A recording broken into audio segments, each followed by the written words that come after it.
Hi friends, I am Abu Saad and you are welcomed in Abu Saad classes. Today I am going to teach you about present continuous tense, जिसको हम new time में कहते हैं present progressive tense. इसकी पहचान क्या है? Introduction. जब कोई काम बात करते समय चल रहा हो तो उसे प्रेजेंट कंटिन्यूअस टेंस कहते हैं। यानी कि कोई भी काम अगर चल रहा है उसके बारे में हम डिस्क्राइब करेंगे तो वो प्रेजेंट कंटिन्यूअस टेंस यानी प्रेजेंट प्रोग्रेसिव सेंटेंस में यूज़ होगा। अब देखते हैं इसका आइडेंटिफिकेशन यानी पहचान।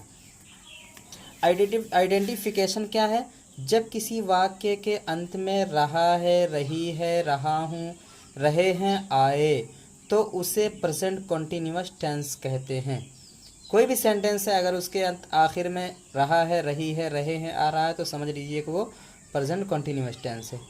और इसकी हेल्पिंग वर्ब है इज, एम, आर। और याद रखना इसका हेल्पिंग वर्ब जो होता है कंपलसरी होता है। हर सेंटेंसेस जो भी इससे रिलेटेड होते हैं सेंटेंस उसमें यूज़ किया जाता है। जैसे आपने पिछले लेसन्स में पढ़ा प्रेजेंट सिंपल टेंस में पॉजिटिव में हम हेल्पिंग वर्ब नहीं यूज़ कर रहे थे, लेकिन इसके ऑल सेंटेंसेस में हम यूज़ करेंगे। अब देखते हैं इसका स्ट्रक्चर देखिए। तो फ्रेंड्स समझते हैं इसके स्ट्रक्चर्स। स्ट्रक्चर का मतलब होता है बनावट यानी ढांचा। सबसे पहले देखते हैं पॉजिटिव सेंटेंस। पॉजिटिव यानी सकारात्मक। सबसे पहले सब्जेक्ट, उसके बाद इज, एम, आर, उसके बाद वी फोर यानी V one plus I N G यानी वर्ब की फर्स्ट फॉर्म जो आप सिंपल प्रेजेंट टेंस में यूज़ करते हो वही यूज़ करेंगे, प्लस इसमें आई एन जी लगाएंगे। उसके बाद ऑब्जेक्ट। निगेटिव सेंटेंस में subject plus is, am, are plus not plus V four plus object. Interrogative में सबसे पहले हेल्पिंग वर्ब लाएंगे is, am, are plus subject plus V four plus object. और इसका निगेटिव में जैसे इंट्रोगेटिव का निगेटिव है तो सबसे पहले हम हेल्पिंग वर्ब लाएंगे इज, एम, आर, उसके बाद सब्जेक्ट, उसके बाद नॉट, उसके बाद वी फोर यानी V one plus I N G, उसके बाद ऑब्जेक्ट। अब ये है फैमिली क्वेश्चन। फ्रेंड्स आप जानते हैं फैमिली क्वेश्चंस क्या होते हैं? ऐसे सवाल जो हम किसी से पूछें तो उसको पूरी डिटेल बतानी पड़ी, पूरी बात बतानी पड़े तो वही होता है फैमिली क्वेश्चन। तो फैमिली क्वेश्चन में सबसे पहले हम लाएंगे क्वेश्चन वर्ड, उसके बाद इज, एम, आर यानी हेल्पिंग वर्ब, उसके बाद subject V four plus object. अब देखिए present continuous tense. Present continuous tense में हम ही, शी, इट या किसी भी सिंगुलर सब्जेक्ट के साथ इज लगाते हैं। कोई भी सिंगुलर सब्जेक्ट होगा उसको हम बनाएंगे तो उसके साथ हम इसका प्रयोग करेंगे। सेकंड है नोट दे, वी, यू और प्लूरल सब्जेक्ट, इसके साथ हम आर का प्रयोग करते हैं। और तीसरा है आई के साथ सदैव हमेशा हम एम का प्रयोग करते हैं। अब देखते हैं इसके कुछ एग्जाम्पल्स। फ्रेंड्स सबसे पहले हम देखते हैं am, using of am. Am आप जानते हैं आई के साथ यूज़ होता है। फर्स्ट है I am reading a book, subject plus helping verb plus V four. देखिए V four V one plus I N G है, उसके बाद ऑब्जेक्ट।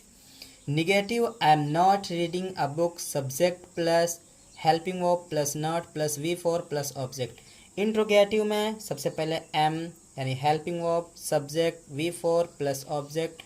क्वेश्चन वर्ड सबसे पहले क्वेश्चन वर्ड हाउ यानी कैसे, helping verb plus subject V four plus object. इसके meaning है I am reading a book, मैं किताब पढ़ रहा हूँ। I am not reading a book, मैं किताब नहीं पढ़ रहा हूँ।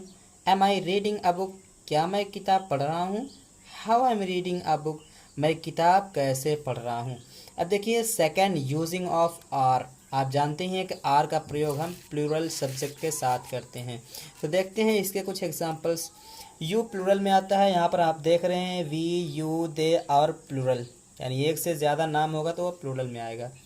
यू आर रीडिंग एन ऐसे, ऐसे का मतलब होता है जैसे हम कोई नोट लिखते हैं जिसको हम बोलते हैं हिंदी में निबंध। You are reading an essay, you are not reading an essay, are you reading an essay, what are you reading, what क्या, आर यू रीडिंग आप लिख रहे हैं। आप एक ऐसे यानी निबंध लिख रहे हैं। You are not reading an essay, sorry you are reading an essay, read means होता है पढ़ना। आप एक निबंध पढ़ रहे हैं, आप एक निबंध नहीं पढ़ रहे हैं।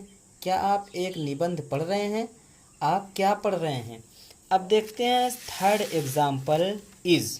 इज़ तो आप जानते ही हैं, ही, शी, इट और सिंगुलर नाउन के साथ यूज़ होता है। तो सबसे पहले शी इज़ कुकिंग फूड, वो खाना पका रही है। She is not cooking food, वो खाना नहीं पका रही है। इज़ शी कुकिंग फूड, क्या वो खाना पका रही है? How is she cooking food, वो खाना कैसे पका रही है? तो दोस्तों ये है हमारा प्रेजेंट कंटिन्यूअस टेंस, जिसको हम कहते हैं present progressive sentence. I hope आपको ये वीडियो ज़रूर समझ में आई होगी। अगर इसमें कोई डाउट है तो आप कमेंट बॉक्स में बता सकते हैं। फिर मिलते हैं आपसे अगले वीडियो में, तब तक के लिए बाय।